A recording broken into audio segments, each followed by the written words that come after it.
I'm ready already. But if I have to give you a tease, I'm gonna be very ugly. Very scary, but very ugly.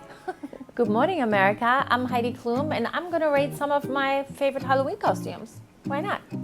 I wanted to be the ultimate male fantasy, and I thought that that was Jessica Rabbit. And it was really funny because when I was getting ready, people thought that I was going to be Kim Kardashian because of the voluptuous curves that I had that day, but I was Jessica Rabbit. I rate that as a number 7, I would say, if 10 is the best.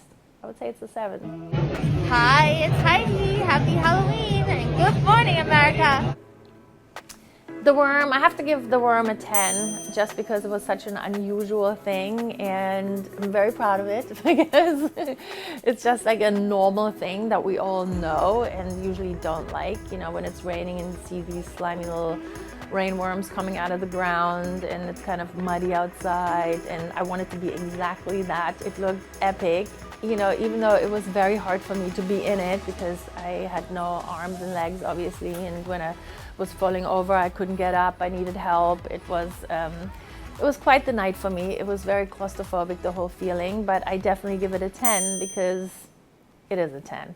Let's face it, it is a 10.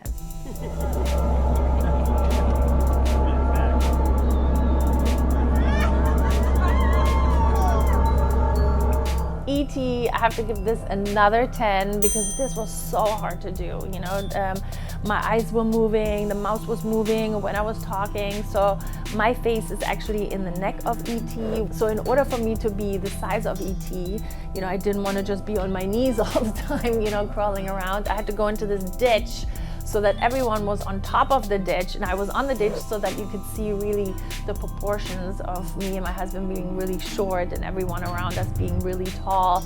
It was very, very hard to do. I had to do many, many fittings.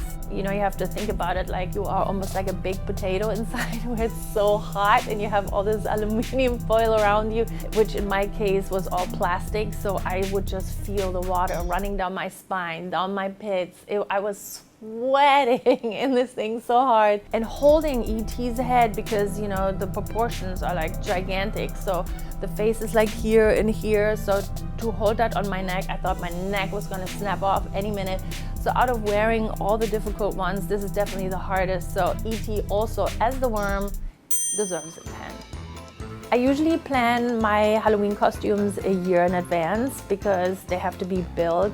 A lot of the times, you know, I have prosthetics that I have glued on all over the place, so they need to really match my face perfectly, and then it's kind of like a puzzle. He puts it together on the day. It's more for the person who's making it than for me. For me, it's easy on that day. I just show up and I let the artist do all the work.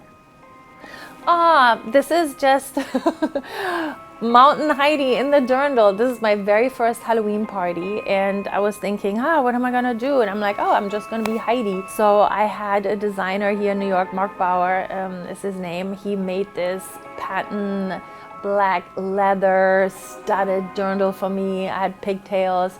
Those were the days when I still did my own hair and makeup, so it's not quite as fabulous, but the intention was always there.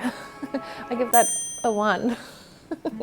I was really wanting to do a Halloween party because when I was here in New York, I was like, this is the biggest city in the world. How come no one really does a super special Halloween party where everyone goes all out? And it was at the time where everyone was really cool. You go to a party and people just stand around on Halloween. I'm like, that's it, this is Halloween. We can do better than that. So my idea was to, you know, always have like a great costume, invite everyone, and, you know, make this into a really big bash. And I think now I've been doing it for 25 years.